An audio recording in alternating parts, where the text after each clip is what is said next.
वर्णानामर्थसङ्गानां रसानां छन्दसां मङ्गलानां च कर्तारो वन्दे वाणी विनायको नारायणं नमस्कृत्य नरं चैव नरोत्तमं देवीं सरस्वतीं व्यासं ततो जयमुदीरयेत्। गुरुर्ब्रह्मा गुरुर्विष्णु गुरुर्देवो महेश्वर गुरुर्साक्षात् परब्रह्म तस्मै श्री गुरुवे नमः।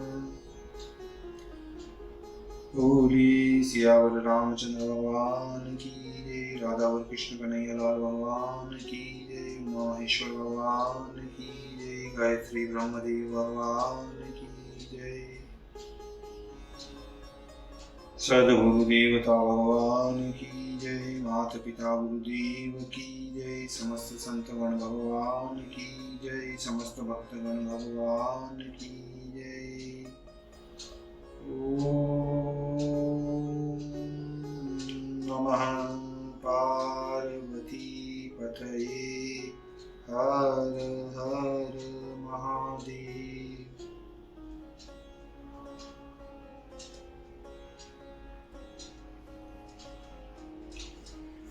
तो मित्रों, और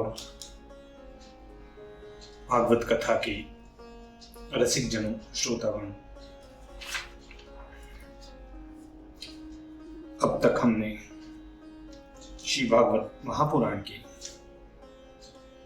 कथा को क्रमबद्ध रूप से श्रवण करते आ रहे हैं, कीर्तन करते आ रहे हैं, भजन करते आ रहे हैं।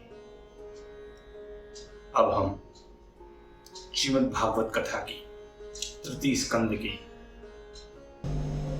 20वें अध्याय की ओर कथा को अग्रसर करते हैं। तो कहते हैं कि कहो 20 अध्याय में वराह का अवतार, इस कारण मनुवंश को वर्णो अब की बार। तब शौनक मुनि कहते हैं कि हे सूत पुत्र, जब पृथ्वी स्थित हुई उसके पीछे स्वयंभू मनु ने जन्म लेने वालों के मार्ग के अर्थ कौन कौन उपाय किए, वह सब मुझसे कहो। महाभागवत विदुर जी श्री ब्रजरत्न जी के परम मित्र ने श्री कृष्ण जी के साथ पुत्रों सहित शत्रुता करते ही धृतराष्ट्र को त्याग दिया। ये व्यास जी से महिमा में न्यून नहीं थे, क्योंकि उनके ही शरीर से इनका शरीर उत्पन्न हुआ है। सब प्रकार से श्री कृष्ण जी में आसक्त हैं, श्री कृष्ण के प्यारे हैं, अनुवृत्ति से तत्पर हैं। तीर्थों के सेवन करने से रजोगुण जिनका नष्ट हो गया, ऐसे विदुर जी ने हरिद्वार में आकर तत्वदर्शी मित्र जी से क्या क्या पूछा था।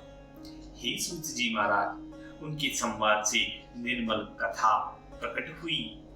जैसे श्री हरि के चरणान बिंदु से गंगा जल सब पापों का नाशक कहा गया है, इसी प्रकार भगवत कथा सब पाप नाशिनी और आनंद प्रकाशिनी है। वह कथा मुझसे कहो, तुम्हारा मंगल हो।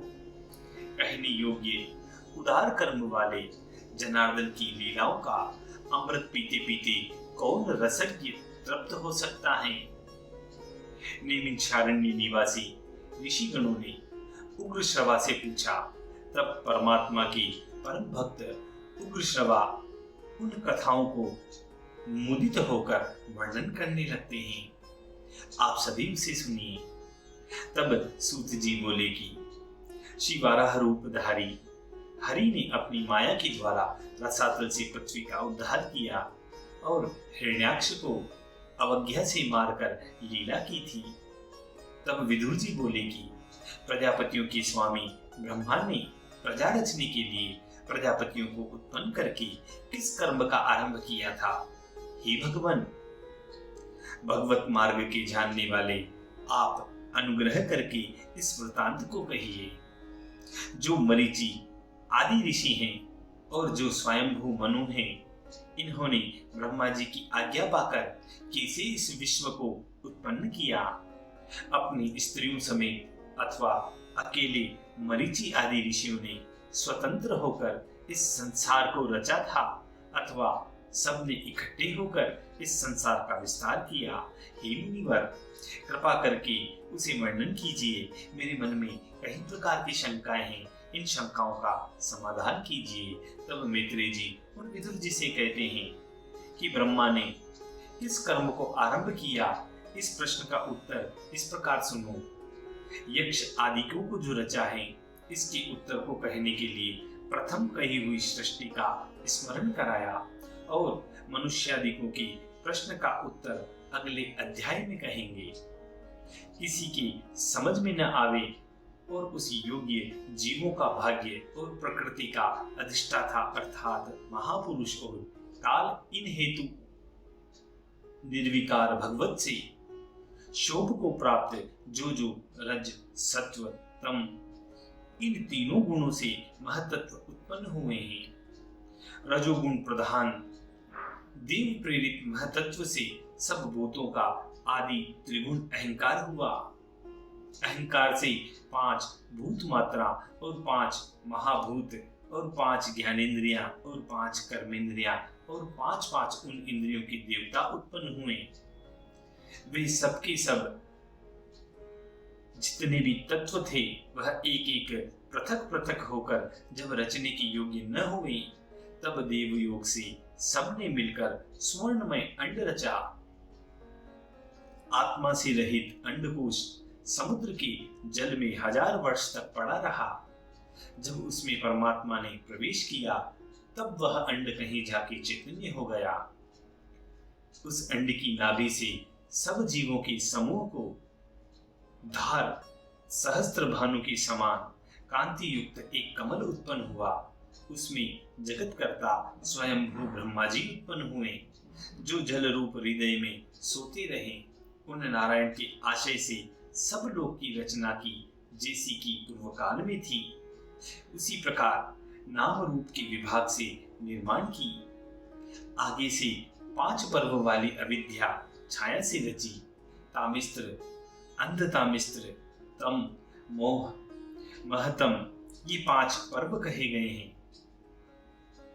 जिस तनु से यह विश्व रचा था, उस तनु को उन भगवान ने त्याग दिया, क्योंकि वह तमोमय था। उन ब्रह्मा जी ने उस शरीर को त्याग दिया। इससे वहां पर रात्रि उत्पन्न हुई, इसलिए वे प्रसन्न न हुए। तब भूख प्यास लगने वाली रात्रि को यक्ष राक्षसों ने ग्रहण कर लिया। वे ब्रह्मा के बनाए यक्ष राक्षस भूख से व्याकुल होकर अज के ही खाने को दौड़े, उन ब्रह्मा जी को ही खाने के लिए दौड़े। वे भूख से अधीर होकर बोले कि इसकी रक्षा मत करो, इसे खा ही जाओ। ब्रह्मा जी घबराकर उनसे बोले कि तुम मुझे मत खाओ, मेरी रक्षा करो। हे यक्षराज राक्षसों, तुम मेरी प्रजा हो, तुम्हें मैंने रचा है। अपनी प्रजा से जो देवता रचे, उस प्रकाशित प्रभा तेज को देवताओं ने ग्रहण कर लिया। ब्रह्मा जी ने जांग से असुरों को उत्पन्न किया। वे स्त्री लंपट महाकामी लज्जा को त्याग ब्रह्मा जी से मैथुन करने को दौड़ पड़े। उन निर्लज असुरों को भगवान ब्रह्मा जी पीछे आता हुआ देख अत्यंत क्रोध करने लगे, परंतु फिर डर कर उनसे भागने लगे।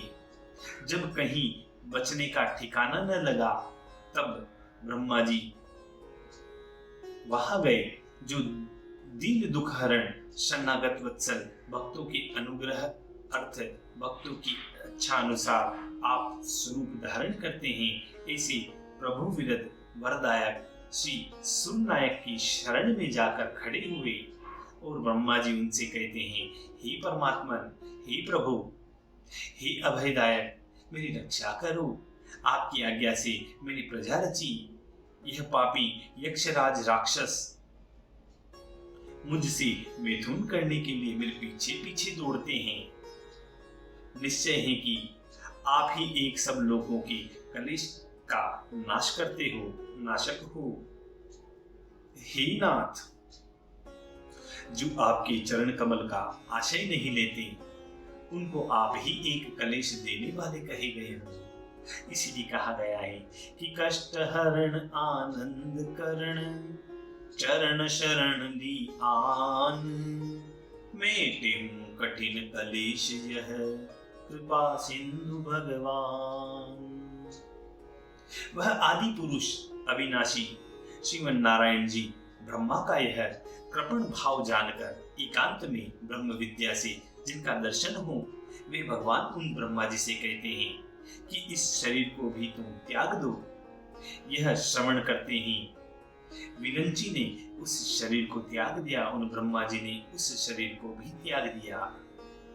चरणों में नुपुरों की चमक, मद भरे विहन नेत्र, कांची कलाप से शोभित वस्त्रों से कटी पश्चात भाग जिनका ढका हुआ है, अत्यंत भारी भारी दोनों पूंछ कंचन के कलश समान परस्पर अड़ने के कारण जिनके बीच में कुछ नहीं रहा, ऐसी मनोहर जिनके स्तन और अत्यंत सुंदर कीर की सी नासिका बनी हुई, डाडिम की दानों की सी दांतों की उनकी पंक्ति हैं, और प्यारी मनमोहनी जिनकी हंसी है, तिरछी चितवन लाज के मारे वस्त्रों की जवनिका से अपने शरीर को ढकती दबाती, काले काले केशों की संगन घटा में चंद्र सा मुखारविंद दीप्तिमान, ऐसी मृगनयनी पिकवियनी मनोहरिणी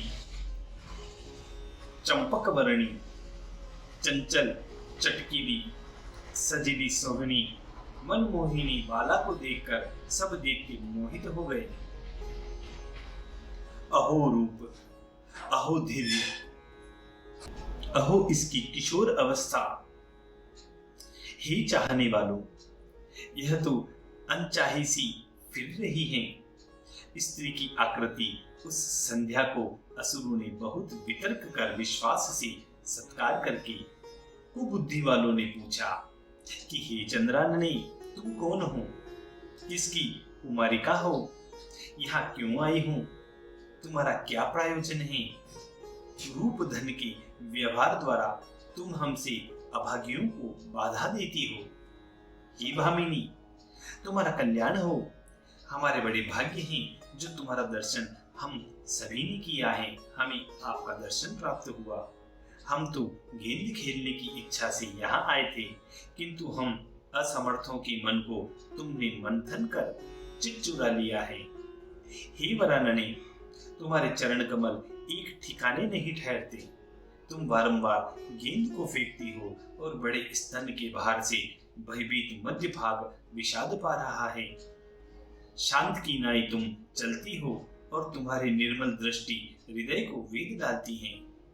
केश तुम्हारे बहुत सुंदर हैं। इस प्रकार की सायंतन की संध्या स्त्री रूप धारिणी लोभ करने वाली स्त्री, ऐसे मान मूर्ख असुरों ने उस स्त्री को वहां पकड़ लिया।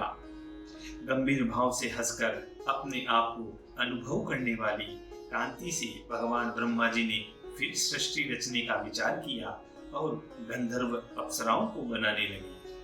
ब्रह्मा जी ने नारायण के सामने उस देह को त्याग करके अपनी माया रूपी का स्त्री का रूप बनाकर उन असुरों को दिखा दिया और पुनः नई सृष्टि रचने के लिए वहां पर उन्होंने विचार किया और उस नई सृष्टि में उन भगवान ने अप्सराओं को, गंधर्वों को बनाने लग गए वहां पर। फिर कहते हैं कि ज्योत्स्ना कांतिमयी प्रिय को भी जब उन भगवान ने त्याग दिया, तब विश्वावसु गंधर्व ने मुख्य प्रीति से उन सभी को ग्रहण किया। फिर ब्रह्मा जी ने अपने आलस्य से भूत पिशाचों को रचकर नंगे बालों को खोलकर उन्हें खड़ा देखकर नेत्र बंद कर लिए। हे प्रभु, अपना रचा हुआ जंभा रूप तन भी उन्होंने त्याग दिया। वह तन भी ब्रह्मा जी ने त्याग दिया। वह निद्रा इंद्रियों को विवश करने वाली है, जिसे सब जीवों में देखते हैं, जिससे उच्छिष्ट को घिसते हैं, उसको उन्माद कहते हैं और उन्माद से सर्व जीवों को महाक्लेश होता है। भगवान प्रभु ने बड़ी हुई आत्मा को मान प्रत्यक्ष करके साध्यगण पितृगण रच दिए, जिनको कर्म को विद लोग श्राद्धादिक द्वारा हव्य कव्य देते हैं, वे अपने स्वर्ग को प्राप्त हुए। ब्रह्मा जी ने सिद्ध विद्याधरों को तिरोधान से रच अंतर्ध्यान नामक अद्भुत आत्मा उनकी दे दी। अपने प्रतिबिंब से ब्रह्मा जी ने किन्नर किम पुरुषों को रचा। आत्मा से आत्मा को मान आत्मा का प्रकाश देखा। जो तनु ब्रह्मा जी ने त्याग दिया था वह रूप उन्होंने ग्रहण कर लिया। उसी को एकत्र करके प्रातःकाल सब गाते हैं। अत्यंत चिंता से सोए भगवान ने भोगवान देह से बड़ी सृष्टि में क्रोध से उस वपु को रचकर फिर इस शरीर को भी त्यज दिया। देखिए, ब्रह्मा जी अपनी रचनाएं करते जा रहे हैं और अपने शरीर को त्यागते जा रहे हैं। आगे कहते हैं कि जो इस देह से बोल च्युत हुए वे अहि नामक सर्प हो गए और सर्प चलने से क्रूर, नागभोग, उरुकंदर ये सभी हुए। जब ब्रह्मा जी ने अपने आप को कृत की नाई माना तब अंत में लोकपालक मनुओं को मन से उन्होंने रच दिया। उन आत्मवान पुरुषों के लिए रूप पूर्व रचे। वह पहले रचे हुओं को देखकर प्रजापति की प्रशंसा करने लगे। धन्य है, धन्य है, जगत सृष्टा ने बड़ा सुकृत किया है, जिसमें स्थित होकर कर्म करते हुए सब अन्न का पारण करेंगे। तब विद्या से युक्त सुंदर योग समाधि से ऋषिकेश ब्रह्मा ने अपने समान प्रजा और ऋषियों को रच दिया। और जो योग, विद्या, समाधि, तप, भक्ति, ज्ञान, वैराग्य, सिद्धि, विरक्त, उन सबको एक अंश विभाग सहित ब्रह्मा जी ने दिया। और ऐसा अद्भुत शरीर रचा, नहीं जाना जाता कि इसमें कौन बोलता है और इसका नाम क्या है।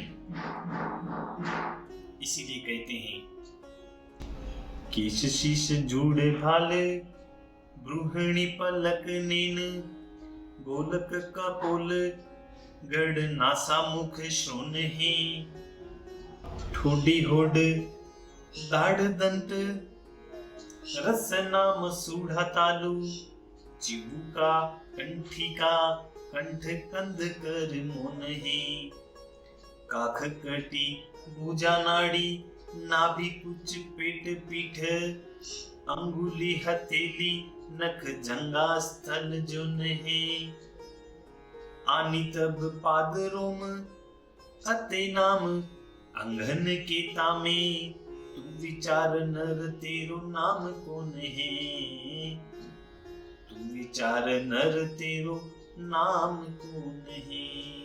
इसी संवाद के साथ श्री भागवत कथा के तृतीय स्कंद के 20वें अध्याय का पूर्णता होती है, 20वें अध्याय का समापन होता है। बोलिए श्री कृष्ण कन्हैया लाल भगवान की।